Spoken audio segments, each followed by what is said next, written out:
Hello everyone, welcome to another video. In this video, I will show you how to withdraw money from Sweatcoin.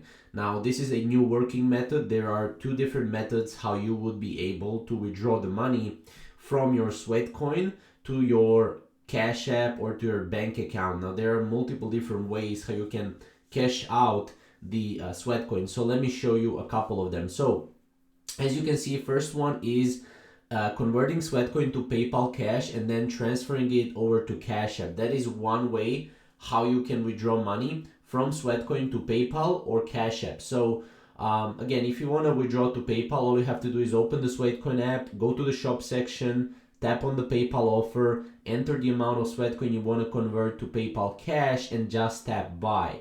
Now from there, you will be redirected to PayPal to confirm the transaction, and once the transaction is complete, the PayPal Cash will be added to your PayPal balance.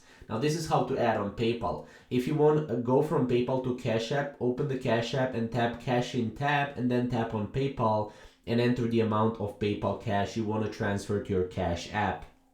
From there, all you have to do is cash in to complete the transfer and just tap cash in. Now you can also use third-party services to convert a Sweatcoin to Cash App. Obviously, this is one of the best ways if you want to go and if you want to withdraw your money from Sweatcoin to PayPal or Cash App. From PayPal, you can withdraw it to your bank account, or from Cash App, you can withdraw it to your bank account. So it's a working method. It's one of the best methods by far if you want to go in, if you want to get paid to walk and withdraw that money as well. So yeah, if you have any questions or comments, comment down below and we'll see you in the next video.